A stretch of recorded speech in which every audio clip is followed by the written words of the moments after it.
Сәлем оқырман, сізді менің арнамнан көргеніме өте қуаныштымын. Бүгін менде өте пайдалы бір рецепттермен бөлісетін боламын. Асқабақтан жасалған нан жасайтын боламыз. Өте ерекше болып піседі, жұмсақ, өте дәмді болып шығады екен. Міндетті түрде сізге жасап көруге кеңес беремін. Видеомды соңына дейін қарасаңыздар, барлығы өте түсінікті болады. Бізге керегінше осындай асқабағымызды алып, оны осындай бөлікшелерге бөліп турап алатын боламыз. Және де үстінен суымызды құйып, отқа қойып, 20 минуттың көлемінде пісіріп алатын боламыз. Асқабағымыз дайын, үстіне суды құйып, енді дәл осылай пісіріп алдым. Енді дәл осы күйінде үстінде блендерменен езіп алсаңыздар болады. Менде термомикске құйып езіп алдым. Қоймалжың өзінің қайнап шыққан суын да қосып жібереміз. Сонда нанға ешқандай су құйып отырмаймыз. Ұнымызды дайындап аламыз. 400-500 граммдай ұн кетеді. Ұнымызға 1 шай қасықта тұзымызды салып, жаңағы асқабақ пюреміз, яғни сәл суып, жылы күйге енген кезде жасап бастаймыз. 1,5 шай қасықта ашытқымызды салдым, және де оның керегіне қарай, татымына қарай осылай асқабақ пюремізді құйып отырып, қамыр илеп алатын боламыз. Менде барлығын қосып жібердім, және де ұнымызды шетінен салып отырып, бірінші осы лопатаның көмегімен, екіншіден қоюлана бастаған кезде қолымызбенен жақсылап әдемі қамыр илеп аламыз.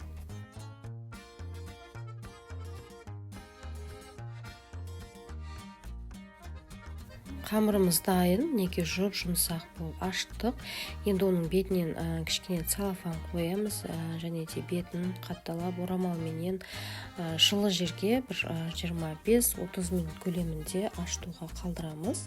Неге менде қамырымның ашып болды, дайын болды. Яғни оны енді ыдысымыздан алып, неге өте керемет болып ашыған, жұмсақ болған менде қамыр.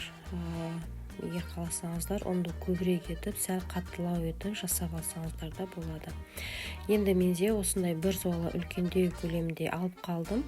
Оны қазір видео соңында көретін боласыздар, ерекше нан етіп пісіреміз.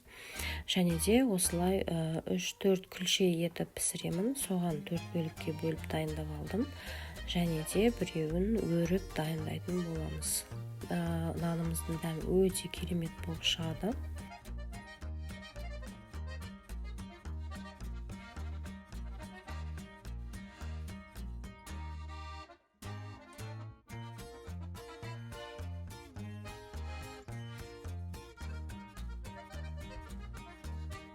Енді келесін мен өріп дайындағым келді. Булочка секілді болады. Жұмсақ, қамыры да және піскен кезде наны да өте жұмсақ, керемет болып шығады. Мінекей дәл осылай өріп аламыз. Қаласаңыздар, осылай ұзын күнше қалдырсаңыздар да болады. Мен оны дөңгелетіп, бір-біріне жабыстырып, осылай дайындадым. Енді оны табамызға салып, бетін жауып, жылы орынға 15 минутқа қалдырамыз. 4 күлшемізді де осылай қалдырып, бетінен жауып, 15 минутқа қоятын боламыз оны да. Келесі бізде үлкен су аламыз, оны оқтаудың көлемімен жайып аламыз, яғни дәл бауырсақ секілді, бірақ нан етіп жасаймыз.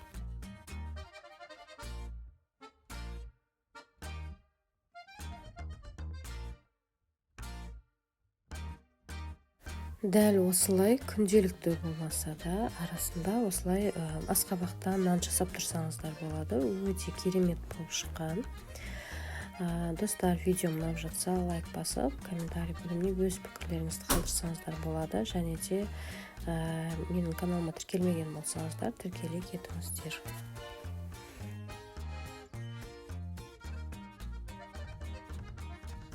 Енді менде осындай табамызға жаңа кесіп алған бауырсақтарымызды осылай қамырларымызды, яғни осылай салып шығатын боламыз. 2 қабат, 3 қабаттай болып кете береді. Бірін үстіне, бірін осылай қойып шығамыз.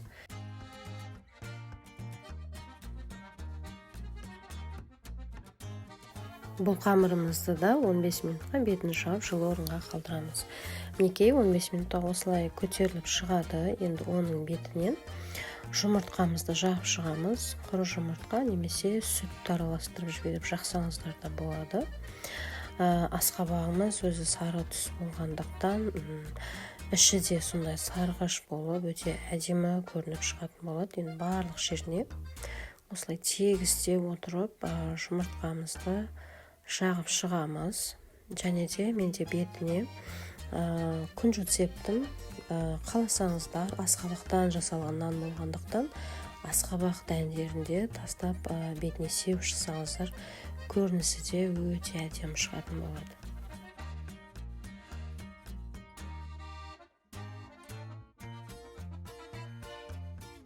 Енді күлше нандарымызды дайындаймыз. Дәл осы төртеуі де орында тұрған жерінде беттерінен осылай қолымызбенен ортасын басып ашып шығамыз. Және де нанға арналған осындай менде басатын бар. Соны ортасынан басып шықтым. Және де ұнға батыра отырып басып шығасыздар. Сол кезде жабысып қалмайтын болады. Бұл күлшелеріміздің де беттеріне жұмыртқамызды жағып, қалауларыңыз бойынша күнжітімізді сеуіп, оны да пешке 20 минут көлемінде пісіріп алуға жіберетін боламыз. Яғни духовкаларыңыздың градусын өздеріңіздің неңізге қарай жасайсыздар. Өздеріңіз турлап отырасыздар. Келесі бізде осы көтерілген нанымызды да бетіне жақсылап жағып шығамыз.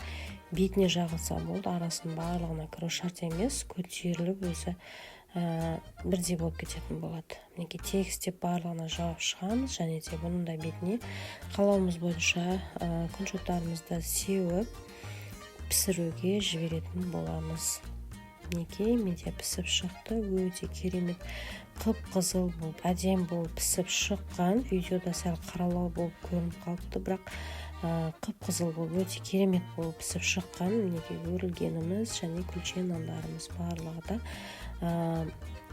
балдарыңызға қолдарына ұстатып жегізгенге өте керемет екен.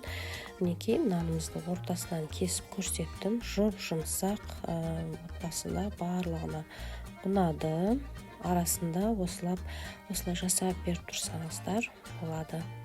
Видеомды соңына дейін көргендеріңіз үшін алғысымды білдіретін болам. Және де менде келесіде қандай рецепті көргілеріңіз келеді, комментарий бөліміне жазып кетсеңіздер болады. Ал баршаңызға сәттілік.